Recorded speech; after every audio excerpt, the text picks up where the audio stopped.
and an array called Fibonacci. So the obvious difference is that here I'm working with strings, here I'm working with numbers. All right, so we're looking at methods that can be applied to arrays, right?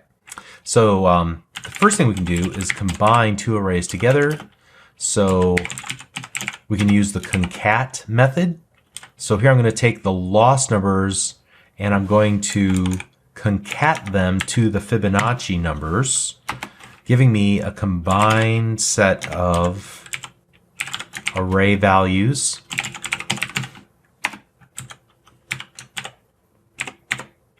And here I'm going to go node array-methods, the name of the file I created. And I get a long set, a complete set, where you can kind of see the division between the two sets. Now they're all in one array. Okay. Seems like it might be helpful at some point.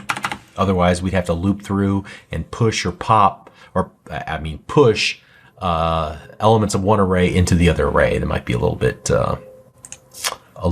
of a cumbersome process. You can also do something interesting like console.log, and we can take combined, or the combine. Well, we don't need that. We can use Fibonacci. And what we'll do is call join. And I can say, hey, join all the elements of the array together and separate them with this string. So I'm just going to use like a tilde here for no other reason than the fact that we just haven't used the tilde yet. And I think now we've used every character on the keyboard at least once. All right, so let's save that and then run it. All right, and you can see that I just merely printed out the Fibonacci numbers with a tilde. Join them together into a single string, but they're separated by a tilde now. Okay. We've already talked about or demonstrated push and pop. I don't want to go back into those, but they're essentially ways to add elements to the array or remove the last element from the array. There's some other ways to do that too. For example, here we've got a console.log. We'll take the lost numbers and we'll call the shift method. And what the shift method will do is take one item off the front side of the array and it'll return it back to us to print out. But then if we go and look at the array, we'll see that it actually removed it. So it's essentially a pop, but instead of working off the back end, it works on the front end. Okay, so let's see that in action. And we get that exact behavior that I described. Great. We can do something called an unshift, which is to add items to the front. So it's essentially just like a push, except we're going to add items to the front, one or more items. So here we go with the lost unshift, and then we're going to say, hey, let's add we can add one, we can add two, we can add a bunch of items, right? And so now when we do console.log lost numbers, whoops, we'll see, whoops, what did I mess up? I called it list instead of lost. There we go.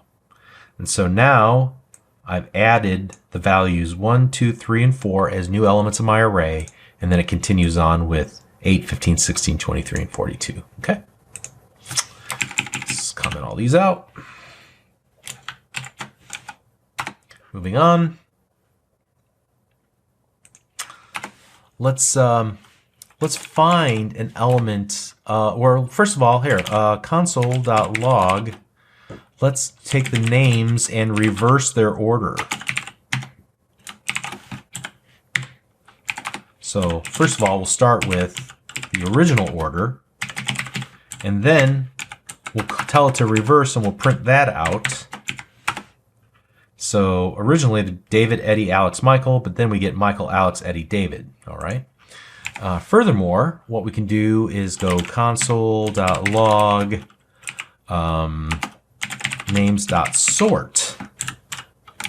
It's a sort method. I got to use the method invocation operator. So now when I run it, we get the alphabetical order: Alex, David, Eddie, Michael. All right. Next up, let's see how you can identify where a given element is in an array by looking up its value using an index of method. So here we're going to go console.log, and we'll go others.index of, and I'm going to look up the element named Mark. All right. And so let's see where it's at. It should be the third element of the array. So I'm going to go back up here to others, 0, 1, 2, 3. It's at the third element, so then I can go grab it. Okay. How about we look at and find the last index of, and let's take those combined numbers. Remember all those numbers, we basically put them together. Let's go the last index of the value 1. So here, first of all, let's do this, just so we can easily see what the current value of combined is, and then we'll say, hey, we're going to search for the last time the value 1 appears in my list. Which array the element is it at? All right. Whoops, what did I do this time? I think it's just combine, right? Still not right. Ah, because I commented it out. Now let's try it. There we go. All right, so you can see that our combine variable holds 4, 8, 15, 16, 23, 42, 1, 1, 2, 3. So now I want to see what element is the last, and it says it's at the 7th element. So 0, 1, 2, 3, 4, 5, 6, 7. 0 based. So the last index of 1 would be at 7. So it's useful if I'm looking through a large set of data and I want to find the last instance of a given value. I can use last index of instead of index of, which will give me the first index. Okay. All right, moving on. Previously we looked at the map function of an array.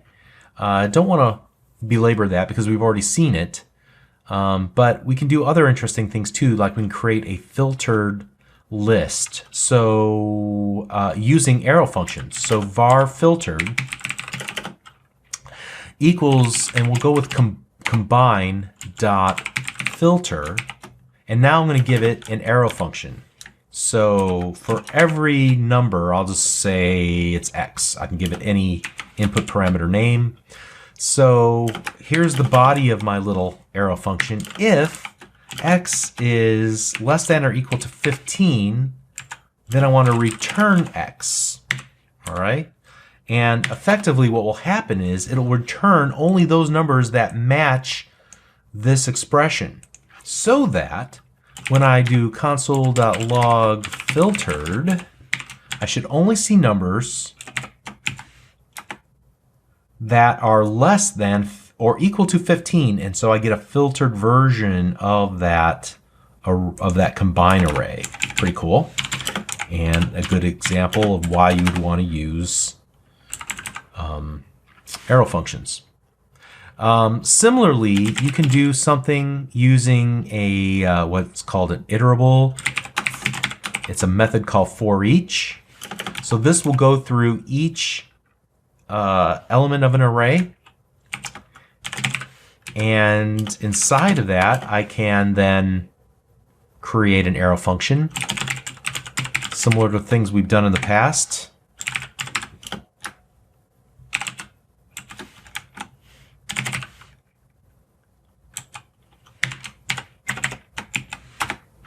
Right, where I'm actually just going to, for each element of the array, go ahead and console.log this string and interpolate in the name that's passed in.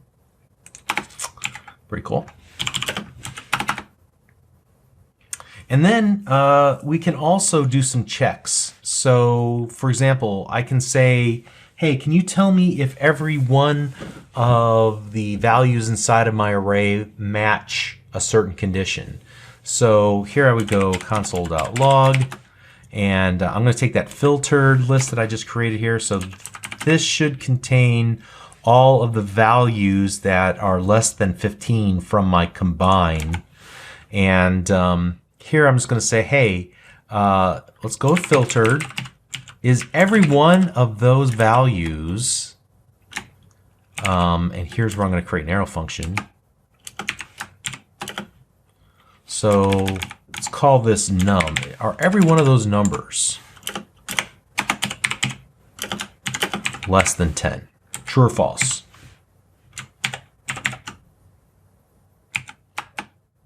False. Why is that? Well, I happen to know that there's at least a 15 in there.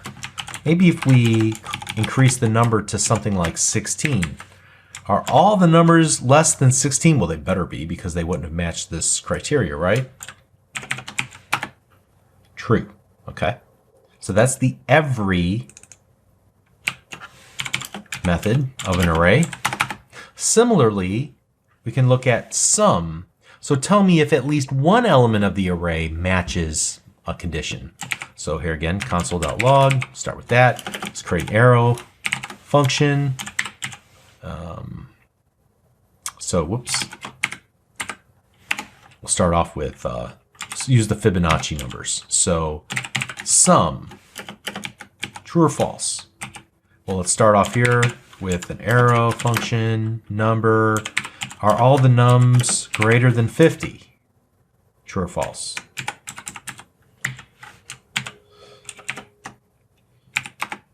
True. Okay. Are they all greater than 100? Or are there any of them? There's at least one item greater than 100. That's what we're testing for here. False. There's no items in that Fibonacci sequence that we have here in our array that are greater than 100. All right.